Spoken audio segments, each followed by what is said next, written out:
नमस्कार, मी सुजाता। आज परत चर्चेसाठी एक नवीन पूर्णपणे वेगळा विषय घेऊन मी तुमच्यासमोर येते।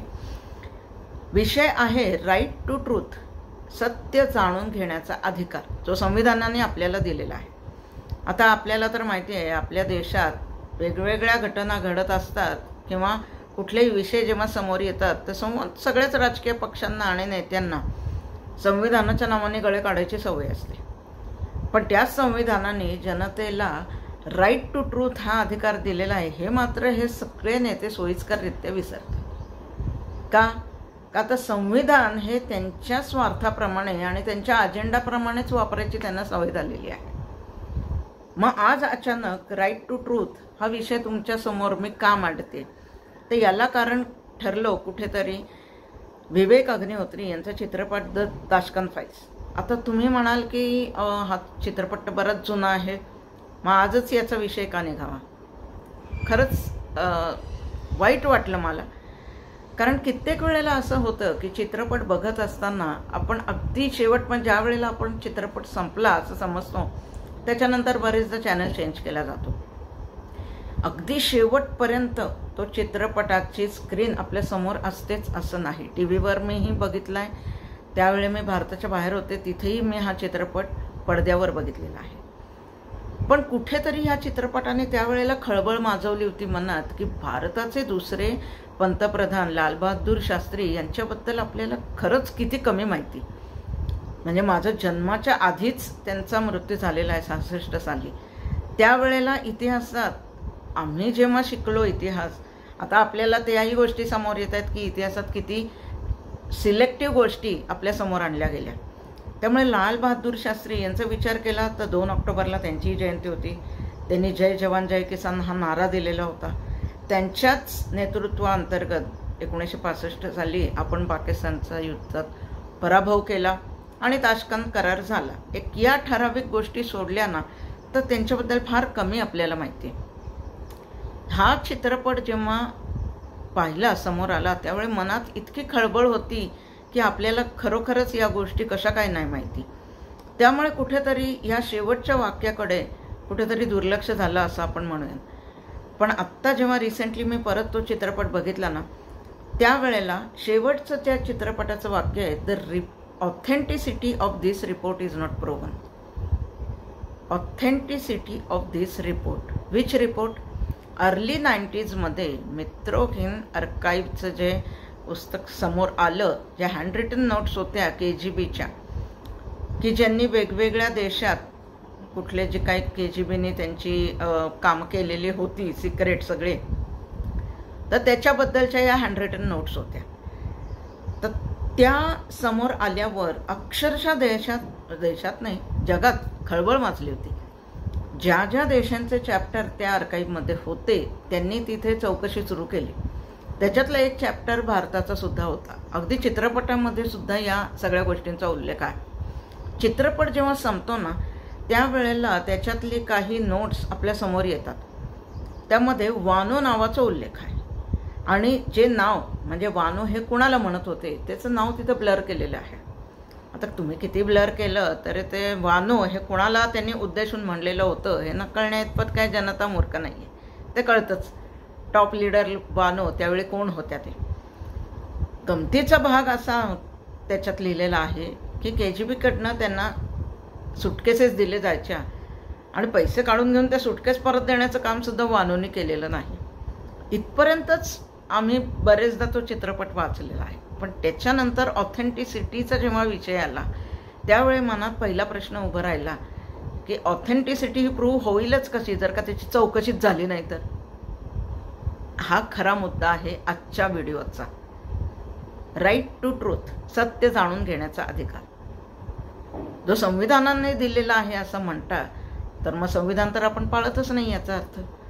कारण आज समस्त नागरिकांना माझा प्रश्न आहे की तुम्हाला खरोखरच वाटतं का की 1947 पासून ते आज 2025 पर्यंत जेवढ्या घटना घडलेल्या आहेत त्यांचं संपूर्ण सत्य आजही तुमच्या समोर येतंय का? मला नाही वाटत। अगदी 2025 मध्ये सुद्धा येत नाहीये। स्वातंत्र्यानंतरचा अनेक वर्ष काँग्रेसचं राज्य होतं या देशावर। त्यावेळेला प्रिंट मीडिया आकाशवाणी आणि नंतर आलेलं दूरदर्शन याच्यावर पूर्णपणे सरकारचं नियंत्रण होतं. त्यामुळे कुठल्या गोष्टी जनतेच्या समोर कुठल्या एक्सटेंटपर्यंत याव्यात याच्यावर पूर्णपणे सरकारचं नियंत्रण असताना 100% सत्य आपल्या समोर येणं शक्यच होत नाही. आत्ता जेव्हा सावरकरांवर जेव्हा टीका व्हायला लागली, म्हणजे राहुल गांधींकडनं अनेकदा त्यांच्याबद्दल अपमानास्पद शब्द उच्चारले गेले आणि नजीकच्या काळात आता म्हणजे काही दिवसापूर्वीच सुप्रीम कोर्टाने जेव्हा त्यांना ठणकावलं, मग तसं तर आपले राष्ट्रपिता महात्मा गांधी इंग्रजांना लिहिलेल्या पत्रांमध्ये युअर्स फेथफुली सर्वंट असं लिहायचे. आता का त्यांना राष्ट्रद्रोही म्हणायचं का आपण? हे जे खणखणीत सत्य आहे ना, ते आपल्या समोर आत्ता येतं. Yours faithfully servant. 1948 साली जेव्हा गांधीजींची हत्या झाली त्यावेळेला नथुराम गोडसेंनी जी कारणं दिलेली होती, केस जेव्हा चालला, त्यांच्यावर खटला जेव्हा चालला त्यावेळेला त्यांनी कारणं दिलेली होती की जी सामाजिक होती. नथुराम गोडसे किंवा गांधीजींचं काही वैयक्तिक वैर नव्हतं की त्यांना उठून सकाळी त्यांनी राग आला म्हणून गोळ्या घातल्या, तसं नव्हतं. त्याच्या मागे अनेक घटनांची पार्श्वभूमी होती आणि अनेक घटनांचा उल्लेखही होता की जे कुठेही ते करणं पब्लिश केली गेली नाही. का? संविधानाच्या नावाने गळे काढत असतं ना काँग्रेस. मग राईट टू ट्रूथ हा अधिकार जर का दिलेला आहे तर तो तुम्ही जनतेसमोर ते सत्य 100% का नाही आणलं? मग हा जेव्हा मी विचार करायला लागते ना, त्यावेळेला लालबहादूर शास्त्रींच्या बाबतीत जे आता माहितीपूर्ण व्हिडिओ यायला लागलेत, जशी एक प्रधानमंत्री एक सिरियल होती की जी काँग्रेसच्या काळातच पब्लिश झालेली होती. प्रधानमंत्री या सिरियलमध्ये किंवा त्यावेळेला जेव्हा कारभार सांभाळायला घेतला लालबहादूर शास्त्री यांनी, त्यांनी जय जवान जय किसान हा नारा दिला होता. त्यावेळेला भारत कुठेतरी अन्नधान्याचा तुटवडा फेस करत होता. मग असं काय झालं का की नेहरू गेले आणि अचानकच अन्नधान्याचा तुटवडा झाला आणि लालबहादूर शास्त्रींच्या समोर तो एक मोठा प्रश्न उभा राहिला की एवढ्या मोठ्या देशाला अन्नधान्याचा पुरवठा आपण कसं काय करणार आहे? याचा अर्थ हा जो प्रॉब्लेम आहे गरिबीचा आणि अन्नधान्याचा तुटवडा हा नेहरूंच्या काळात सुद्धा होता.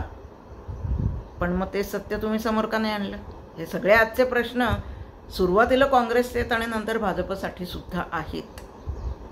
राईट टू ट्रूथ याचा अर्थ जनतेसमोर जेव्हा तुम्ही सत्य आणायचा प्रयत्न करताना त्यावेळेला विरोधक तेवढा सशक्त पाहिजे. मग जेव्हा या गोष्टी समोर येत नव्हत्या त्यावेळेला विरोधक आपला एवढा स्ट्रॉंग का नव्हता? काँग्रेसची सरकार अनेक वर्ष या देशावर होतं. मग आता संविधानावर जर का तुम्ही प्रश्नचिन्ह उभं करायला लागलात ना की संविधानाची हत्या होती, की तेव्हा आम्ही पण तुम्हाला प्रश्न विचारणार, ती हत्या तर तुम्हीच करायला पहिली सुरुवात केली. राईट टू ट्रूथ हे आता आम्ही प्रत्येक वेळी हा जो आमचा अधिकार आहे जो तुम्ही आम्हाला दिला नाही तो तुमच्या तोंडावर आम्ही फेकून मारणार आहे आमच्या व्हिडिओमधनं, कारण तो अधिकार आजही आम्हाला मिळालेला नाही आहे. आणि जर का तुम्हाला तो द्यायचा नाही आहे तर तुम्ही संविधान पाळतही नाही असा अर्थ होतो. त्यामुळे संविधानाच्या नावाने यापुढे गळे काढायचे नाहीत अजिबात कुठल्याच राजकीय पक्षांनी. आज आपण 2025 मध्ये असताना सुद्धा जिथं सोशल मीडिया एवढा ॲक्टिव्ह आहे तिथं सुद्धा आपल्याला 100% सत्य समोर येत नाहीये. मग संविधानाच्या या अधिकाराला काय अर्थच राहत नाही.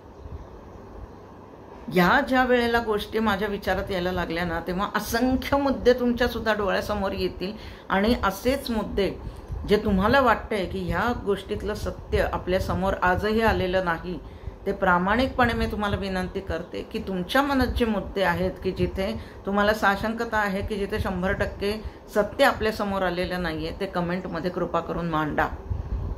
दुर्दैव असं आहे की भारतीय जनतेमध्ये एवढी जागरूकताच नाहीये की आपल्या देशाच्या बाबतीत काय घटना घडतायत याचं सत्य आपल्याला समजणं गरजेचं आहे, कारण ते आपल्याला येणाऱ्या भविष्यासाठी गरजेचं आहे. तेवढी प्रगल्भता ना नेत्यांमध्ये आहे ना जनतेमध्ये आहे. पण दुर्दैव असं आहे की याच गोष्टीचा फायदा घेऊन इतके वर्ष वेगवेगळ्या पक्षांची सरकार आपल्यावर राज्य करतायत. मग आपण जागा कधी होणार आहे? किमान आत्ता सोशल मीडिया ॲक्टिव्ह असताना सुद्धा जर का आपण त्याचा फायदा घेत नसू, आपल्या देशाचं चांगल्या कारणांसाठी, तर कुठेतरी आपलंही चुकतंय असं आपल्याला मान्य करायलाच हवं. म्हणून हा विचार करा, यासाठी आजचा व्हिडिओ आहे. जसजशा जुन्या घटना मी बघत जाते ना, आणीबाणीमध्ये म्हणतातच लोकशाहीची हत्या केली गेली, त्यामुळे तिथं तर प्रश्नच येत नाही.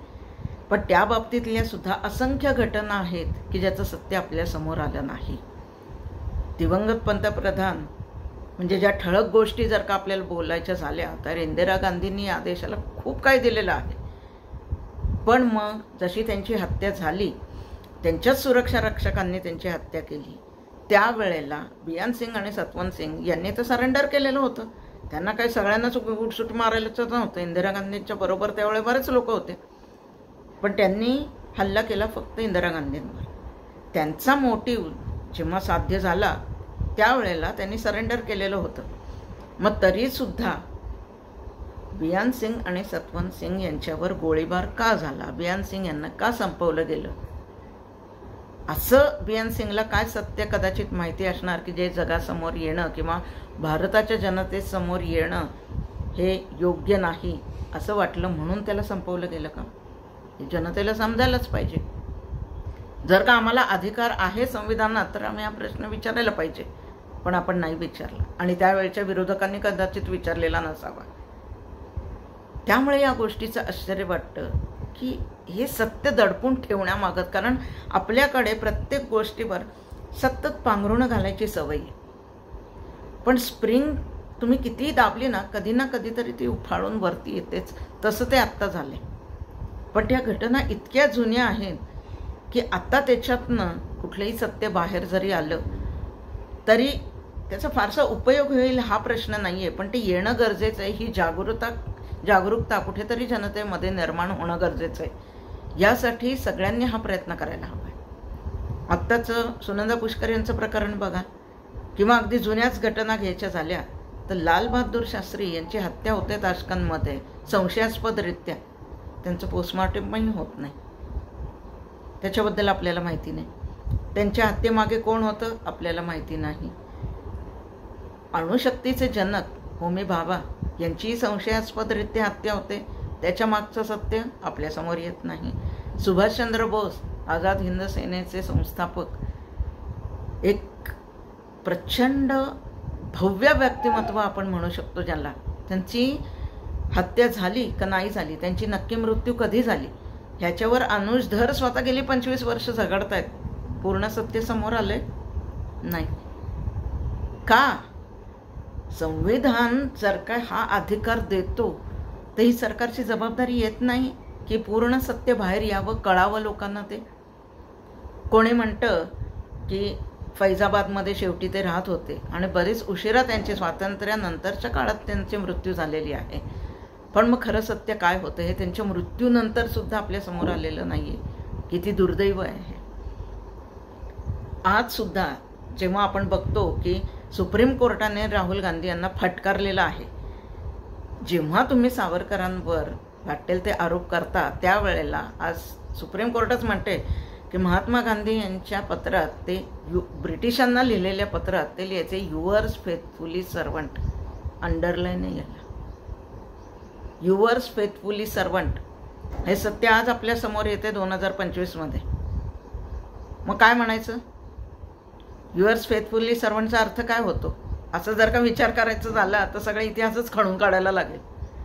आणि मग असा इतिहास समोर येईल की जो 75 वर्ष आपल्या समोर आलेला आणि मग जो खणून काढलेला याच्यात कदाचित खूप मोठी तफावत असू शकते. याच्यासाठी सत्य जाणून घेणं गरजेचं असतं. सत्य प्रत्येक वेळेला चांगलंच असेल असं नाही. इतिहास काळाकुट्ट पण असू शकतो. माणूस आहे म्हणल्यावर तो चुकणार नाही, त्यांनी चुकीचे डिसिजन घेतलेले असणार, पण तेही शेवटी माणसं आहेत. मला तर नेहमी हा प्रश्न उभा राहायचा की ताशकंद करार का झाला. आपण जेव्हा पाकिस्तानशी युद्ध जिंकत होतो त्यावेळेला आंतरराष्ट्रीय दबावामुळे आपल्याला सीजफायर करायला लागलं. आपण जिंकलेली जमीन आपणच त्यांना परत केलेली आहे. मग त्या जवानांच्या रक्ताला काहीच किंमत नाही आहे का आपल्या देशात? पण आंतरराष्ट्रीय दबावाचा आत्ता जेव्हा हे काँग्रेसचे नेते किंवा विरोधक जेव्हा गळा काढतायत ना, तेव्हा तोच दबाव लालबहादूर शास्त्रींच्या बाबतीत सुद्धा होता हे तुम्हाला मान्य करायलाच लागेल. कारण आजही आपण जर का तो धोरण जे आहे आंतरराष्ट्रीय कुठेतरी त्या दबावाला बळी पडण्याचं धोरण आहे आपलं, याच्यासाठी आपण पूर्णपणे स्वावलंबी नाही. म्हणूनच आपल्याला या गोष्टी कुठे ना कुठेतरी मनात नसतानाही ॲक्सेप्ट करायला लागत आहेत. याला कारण आहे जनता जागरूक नाही आहे. जनतेने ठरवलं ना तर आपल्याकडे सुपीक जमीन आहे, आपल्याकडे वातावरण आहे, आपल्याकडे लेबर आहे, आपल्याकडे टेक्निकल एक्सपर्ट्स आहेत. आपण म्हणायला गेला तर महासत्ता कधीच होऊ शकलो असतो, पण कुठेतरी जनतेमध्ये ती जागरूकता आणि तो स्वाभिमान नाही आहे आपल्या देशाप्रती, की जो आपल्या देशाला पूर्णपणे स्वावलंबी बनवून, जसं चीनने अमेरिकेला टक्कर दिली, अमेरिकेच्या डोक्यात पण आलं नसतं कधी की चीन आपल्या समोर असा उभं राहिला असं, पण तो राहिला. पण हे सगळं सायलेंटली त्यांनी केलेलं आहे जगापासून लपवून. पण ते आपल्या बाबतीत कुठेतरी शक्य होत नाही, कारण आपलेच विरोधक आपल्याच देशाच्या बाबतीत बाहेर जाऊन वाटेल ते गरळून येतात. त्यांना हे कळतच नाही की तुम्ही या बाबतीत विरोधकांना कुठे ना कुठेतरी मदत करताय. पण राजकीय नेत्यांचे स्वतःचे स्वार्थ इतके खालच्या पातळीवर त्या मानसिकतेवर गेलेत की आपल्याच देशाच्या विरोधात आपण काहीतरी जाऊन बरळतोय याची भानही त्यांना नसते. आणि पुढचं दुर्दैव असं आहे की आपलं सरकार या अशा गोष्टींसाठी त्यांच्यावर कुठली कारवाई पण करत नाही. आत्ता ऑपरेशन सिंदूर नंतर अचानक इतके कुठले तरी स्पाय आपल्या इथं सापडायला लागलेत की जे बाहेरच्या देशांना आपल्या काहीतरी सिक्रेट गोष्टी कुठेतरी शेअर करतायत. मग जी शिक्षा तुम्ही त्यांना देताय, जे देशाच्या विरोधात नको ते नॅरेटिव्ह पसरवतात बाहेर जाऊन, त्यांना का तुम्ही ती शिक्षा करत नाहीये? अशी काय हतबलता आहे तुमची की मोठ्या नेत्यांवर तुम्ही हा कारवाई करू शकत नाहीये? इथे अधिकार येतो राईट टू ट्रूथ. येते ते आपल्यासमोर नाही. महाराष्ट्रात गाजत असलेलं सुशांत सिंग राजपूत प्रकरण ते तर लोकल इथलं, तिथं तर काही प्रश्न नाही, पण त्याच्या मागे जे काही कारण आहे ते नक्कीच प्रचंड गंभीर आहे. कदाचित एक सामाजिक प्रश्नाला कुठेतरी जबाबदार असलेलं, म्हणून ते झाकलं जातंय का? अहो, जिथे तपास यंत्रणात जर का पुरावे नष्ट करण्यात गुंग असेल तर आपल्याला सत्य समोर येईलच कसं? पण त्याच्यासाठी आपल्याला कुठे जागरूकता आहे? आत्ता काँग्रेस भाजपवर आरोप करते, फेक नॅरेटिव्ह सदा हे सगळीकडे पसरवत असतात. ठीक आहे, एक वेळ मान्य करू. तुमच्या फेक नॅरेटिव्हचं काय? राष्ट्रपिता आपण ज्यांना म्हणतो ते पण ब्रिटिशांना जर का युअर्स फेथफुली सर्वंट असं लिहून पत्र लिहित असतील तर मग हे लपवणं, त्यांच्या बाबतीतही तुम्ही अनेक फेक नॅरेटिव्ह सेट केलेच की. जसं दे दी हमें आजादी बिना खडग बिना ढाल, हा सुद्धा फेक नॅरेटिव्हच होता. खुद्द ब्रिटिश अधिकाऱ्यांनी हे मान्य केलेलं आहे की स्वातंत्र्य काळात त्यांचं योगदान म्हणजे त्यांना ब्रिटिश किती घाबरत होते याच्यावर मोठं प्रश्नचिन्ह आहे. मग हा सुद्धा फेक नॅरेटिव्हच होतो. याचा अर्थ त्यांचं कार्य काहीच नव्हतं असं नाही. ते त्यांच्या परीने प्रयत्न करत होते. त्यांचा मार्ग वेगळा होता, सशस्त्र क्रांतिकारकांचा मार्ग वेगळा होता. पण मग स्वातंत्र्यासाठी जेवढे लढले त्या सगळ्यांनाच योग्य तो सन्मान मिळाला का? नाही. तिथं फेक नॅरेटिव्ह तुम्ही सुद्धा सेट केलेले. त्यामुळे भाजपवर आता आरोप करताना आपल्या फेक नॅरेटिव्हचा इथं आम्हाला सुद्धा हिशोब तुम्हाला द्यायला लागेल आणि आम्ही तो मागणार आता. कारण राईट टू ट्रूथ. असे असंख्य मुद्दे आहेत. भ्रष्टाचाराच्या घटना, तो पैसा कुठे जातो, त्याची योग्य चौकशी होते का, त्याच्यात जे इन्व्हॉल्ड असलेले नाही त्यांचं काय, त्यांच्या बाबतीत कुठली कारवाई करताय तुम्ही, असे एक एक मुद्दे जर का तुम्ही काढायला गेलात ना तर आपली लिस्ट संपणारच नाही. पण सत्य आपल्यासमोर येत नाही. आत्ता ऑपरेशन सिंदूरवर आरोप होतोय की आपल्याला सत्य समोर येत नाही. का येत नाही? काय कारण आहे? एवढे सोशल मीडिया ॲक्टिव्ह असताना सुद्धा सत्य जर का समोर येत नसेल तर याला कारण आहे काही न्यूज चॅनल्स हे पूर्णपणे सरकारच्या बाजूने काम करतात, काही पूर्णपणे विरोधकांच्या बाजूने काम करतात. आणि त्यामुळे आरोप प्रत्यारोपांच्या एवढ्या फैरी झडत असतात की त्याच्यातनं नक्की सत्य काय आहे हे कुठंतरी असं अंधुकसं दिसायला लागतं.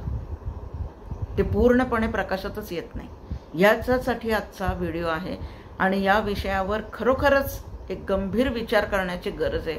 कुठेतरी जागरूकता निर्माण होऊन या बाबतीत, या अधिकाराच्या बाबतीत जनतेने कुठेतरी जागरूक राहण्यासाठी आणि पत्रकारांना ही विनंती आहे किंवा जे चर्चासत्र तुम्ही टी व्हीवर घडवताय त्यामध्ये सुद्धा आमच्या मनात असंख्य असे प्रश्न असतात की जे ते कुठे तिथे विचारले जात नाहीत. त्यावेळेला हे प्रश्न विचारण्याची कुठेतरी सामान्य नागरिकांना सुद्धा एक मुभा तुम्ही द्या. पण ते होणं जरा शक्यता कमी वाटते एवढ्यासाठी, कारण परत राईट टू ट्रूथ, जेवढं त्यांना हवंय अपेक्षित आहे तेच प्रश्न चर्चासत्रामध्ये विचारले जातात, पूर्ण विचारले जात नाहीत. आज जेव्हा तुम्ही स्पाय म्हणून जे सामान्य नागरिकांना तुम्ही पकडताय की जे सेन्सिटिव्ह इन्फॉर्मेशन पाकिस्तानला किंवा आपल्या शत्रू राष्ट्रांना देत होते, तर आपली सेन्सिटिव्ह इन्फॉर्मेशन इतकी इझिली कुणालाही ॲक्सेसेबल आहे अशी आहे नाही. याचा अर्थ या लोकांना मदत करणारे कुठले तरी वरिष्ठ अधिकारी सुद्धा असणार आहेत किंवा नेते सुद्धा असणार आहेत. त्यांना प्रकाशात कधी आणणार आहात तुम्ही? त्यामुळे जेव्हा तुम्ही पहलगामवर प्रश्न विचारायला जाताना तेव्हा आम्हालाही असं वाटतं की एकूणच सगळ्या बाबतीत सत्य समोर येणं गरजेचं आहे. अगदी पहलगामच्या बाबतीत सुद्धा, अगदी ऑपरेशन सिंदूरच्या बाबतीत सुद्धा. कारण जेव्हा अर्धसत्य समोर येतं ना तेव्हा विरोधकांना हा चान्स मिळतो फेक नॅरेटिव्ह पसरवण्याचा. जसं आत्ता मध्यंतरी एक बातमी होती की लडाखमधली बरीचशी जमीन चीनने काबीज केलेली आहे. याच्यामध्ये कुठेतरी प्रश्न विचारला गेल्यावर संसदेमध्ये सांगण्यात आलं की नाही तसं काही झालेलं नाही आहे, पण तेवढ्यावरच तो विषय संपला. मग असं का? जे लोक हा नॅरेटिव्ह पसरवत आहेत किंवा ही गोष्ट पसरवत आहेत की येस चीनने काही आपली जमीन काबीज केलेली आहे, त्यांच्यावर फेक नॅरेटिव्ह पसरवत आहे म्हणून मग तुम्ही कारवाई पण करत नाही आहे. म्हणून मग आमच्यामध्ये साशंकता असते की मग खरं पूर्ण सत्य काय आहे. यासाठी सरकारची ही जबाबदारी आहे की जे काय असेल चांगलं वाईट हे जरुरीचं नाही की प्रत्येक वेळेला देशाच्या अभिमानाच्याच गोष्टी तुम्ही शेअर करा, त्या तर जरूर करायलाच पाहिजेत. पण कुठे आपण कमी पडतोय किंवा कुठेतरी आपल्या बाबतीत एखादी वाईट गोष्ट जर का घडली असेल तर ती पण शेअर करणं गरजेचं एवढ्यासाठी आहे. इथं प्रश्न येतो विश्वासार्हतेचा. जर का तुम्ही ती गोष्ट दाबून ठेवण्यासाठी सरकार जर का चुकीच्या गोष्टी जनतेला सांगत असेल की नाही तसं काही झालंच नाही, अगदी 48 सालापासूनच्या सगळ्या सरकारांना मी म्हणते, तर मग विश्वासार्हतेचाच प्रश्न उभा राहतो. मग जिथं सरकारच विश्वासार्हता पाळत नसेल तर सामान्य नागरिकांनी सत्यतेसाठी बघायचं कोणाकडे? हा प्रश्न सर्व समस्त नेत्यांना, राजकीय नेत्यांना, राजकीय पक्षांना आणि जनतेसाठी मलाही विचारायचं आहे की या मग परिस्थितीत आपण मला काय करायचंय ही एकच भावना ठेवून वावरणार आहात का या गोष्टीवर विचार करण्याची सुद्धा तुमची तयारी आहे? विचार करा आणि व्यक्त व्हा, एवढी एकच विनंती करून मी आजचा व्हिडिओ संपवते. नमस्कार.